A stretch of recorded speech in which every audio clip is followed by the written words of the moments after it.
said, I'm not going back to Greenville. And I'm like, all right, where are you going? She said, I got to drive to Atlanta. I have to be there by midnight. I'm like, okay. I mean, she literally has like an hour before she has to leave. So I was like, all right, what are you going to Atlanta for? And then she told me, she's like, I stripped on the side.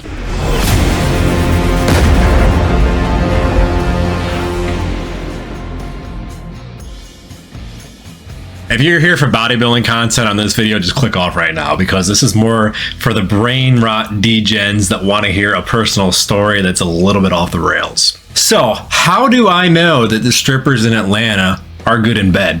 So you might ask yourself, in the first place, why are you talking to strippers from Atlanta? That's a great question. See, 23-year-old me found one on accident, but it turned out to be a great experience and did shape some of what I've become since. So some of you know this, a lot of you don't. One of my side jobs I've done a lot in the past is I umpire baseball. I'm actually like one of the ones that choose to do the state level tournaments and things like that. So pretty good at it. Not gonna toot my own horn too much, but I was at one of the local high schools one day doing one after work. It was a baseball game, varsity game. And I walked by the cart where the trainer's at. So they happened to hire a new female trainer that was about my age, very attractive, had a very nice body. So me being 23 and horny, what do? I just walk right up to her and I asked her what her number was. So she gave me her number as I'm walking on the field. Actually, I didn't have my phone on me because I was doing the plate. So I made her put my number in her phone and then like added me on Facebook or something like that. Because I remember she messaged me after the game. Back to this. So after the game, I go home. Like I didn't even see her again because she was picking up the field and all that. So I get back to my apartment. I only lived like 5 minutes down the road. So she messaged me. I don't remember exactly what happened there, but somehow we messaged each other right after the game. But a hot trainer and a young strapping lad that is in his umpiring gear walking off the field, and I messaged her and she happened to still be in town and she had to drive back to Greenville that night. So I was like, you know what? Just come on over. Just threw it out there. Lo and behold, she came over. And as you know, things progressed and we went back to my room. She was on top of me and had me undressed. And she was like, before we do this, I needed to tell you something. And I was like, oh, fuck. What can this be? Because like I'm naked. She's literally sitting on me, but I'm like not inside her yet. So I'm like, all right, this can't be good. I'm like, what is it? She's like, I need to tell you what I'm doing tonight.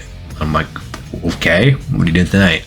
And she tells me, I'm not going back to Greenville. All right, like me, 23-year-old me, I'm like, all right, sweet. You know, you're an athletic trainer. She's going back to PA school and she strips. Like, fuck it. She's just funding it, right? And then it just kind of dawned on me. I'm like, so how much money do you make doing that? That it's worth driving 3 hours there and then 3 hours back home for the next day when she had another baseball game. And she was like, just take a guess. I was like, 100K. Go up. 150K. Go up. 200K. Up. 250K. Up. She was making $265,000 a year stripping 3 nights a week in Atlanta. I was like, holy shit, I don't fucking blame you either. I would do that. Like, I would strip butt ass naked in front of whoever wanted it for $265,000, all cash, no tax. So after that, you know, we got busy, we did our thing, and then we started seeing each other more and more because I did the baseball game. She was there. I lived right down around the corner from the field. So she'd come over and then we'd do our business and then she'd take a nap and then go to work. Over time, it wound up that we were just going on vacations and stuff together, and she literally had so much money that she would not let me pay for anything. Like if I wanted to go do something, I'd be looking at like a festival. This is how I got going into rock festivals, actually, was because of her. She stripped to Papa Roach and she saw Papa Roach is going to be at this festival in Charlotte. So I was like, you want to go? She's like, yeah. So we went and she paid for the ticket. She paid for the hotel. She paid for the drinks, like everything. Every time I took my credit card out of my wallet,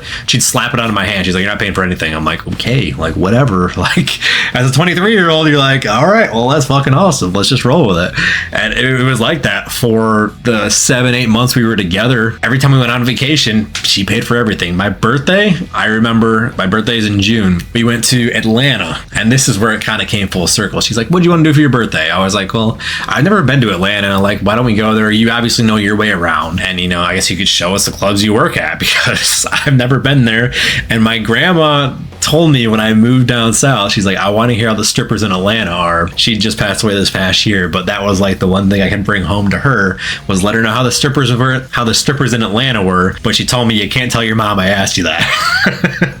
So I got to go experience the strippers in Atlanta with she wasn't even my girlfriend at the time. I remember actually we were sitting there in the booth because she got like the private booth for us, and I'm there with my brother and my friend, and then one of the strippers comes over and then she like points at us two. She's like, "You two together?" And I'm like, yeah. She's like, "Is that your girlfriend?" I'm like, "Yeah." I just I don't know what the fuck to say. Like, I was put on the spot, so like we were dating officially then at that point. But yeah, then at that point she went up and told the DJ it was my birthday, so I got put up on stage, and then they all came and danced on me all at once. I was absolutely obliterated. I semi-remember it, and I still have my pink pony triple XLT that I got for being on stage with the strippers there, because it was the pink pony in Atlanta.